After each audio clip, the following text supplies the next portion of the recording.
For millions of us, it's more than just a television show. It's a Sunday night ritual, a warm blanket of nostalgia and quiet wonder. The familiar soaring theme music kicks in, and we settle in, ready to be transported to a world of dusty attics, forgotten treasures, and the deeply human stories behind them. We watch as a nervous guest unwraps a grimy painting or a tarnished silver teapot, their hands trembling with hope. And then the magic happens. An expert with a glint in their eye and a lifetime of knowledge at their fingertips leans in. Their voice is gentle, their passion infectious, and for a moment, we are all part of the discovery. This is the enduring magic of the Antiques Roadshow. It's a program built not on drama or conflict, but on connection, history, and the quiet joy of uncovering value where it was once overlooked. And at the very heart of that magic are the experts themselves, the men and women who can tell a Ming vase from a modern copy at 20 paces, who can read the story in the grain of a wooden chest, and who can look a hopeful guest in the eye and share in their shock and delight. But what happens when the institution they serve begins to overlook their value?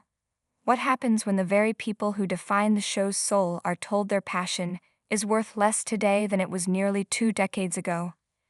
In a move that feels like a gut punch to fans and a betrayal to its most loyal servants, the BBC has forced its beloved Antiques Roadshow experts to take what amounts to a significant pay cut.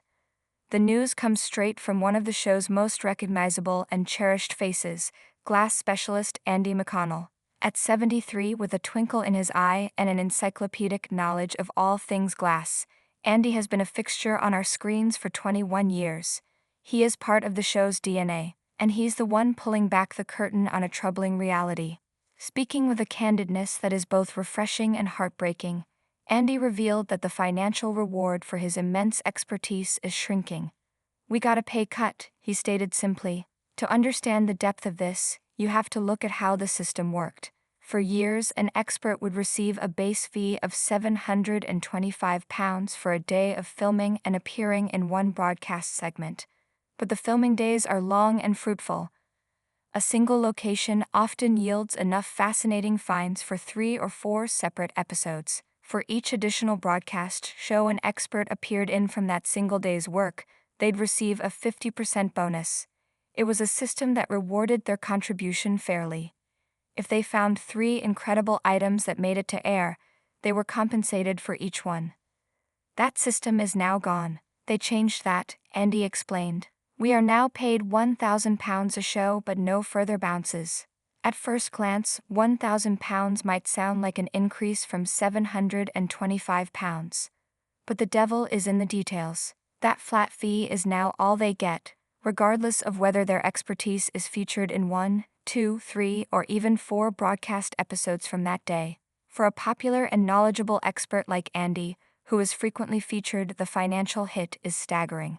"To all intents and purposes, I have had a pay cut," he confessed.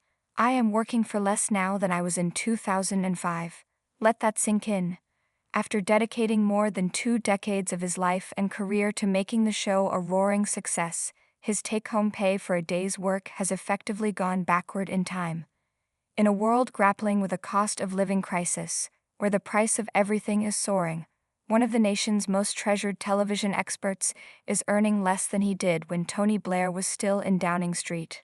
The irony is almost too painful to bear. On a show dedicated to the principle that true quality and rarity only increase in value over time, the human experts are being treated as depreciating assets. So why is this happening?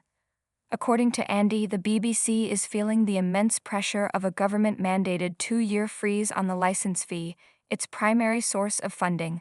Costs across the television industry are skyrocketing, and the corporation is being forced to slash budgets everywhere it can. "They are really feeling it," Andy said. "And TV costs are rising."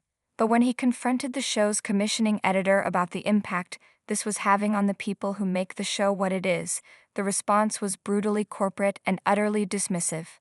It was a cold splash of water on the warm, friendly face the show presents to the world. She said, "That is just a fact of life, like it or lump it." Like it or lump it.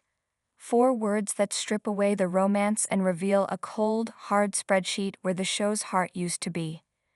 It's a message that says, you are replaceable. Your passion is a commodity. Your loyalty is irrelevant.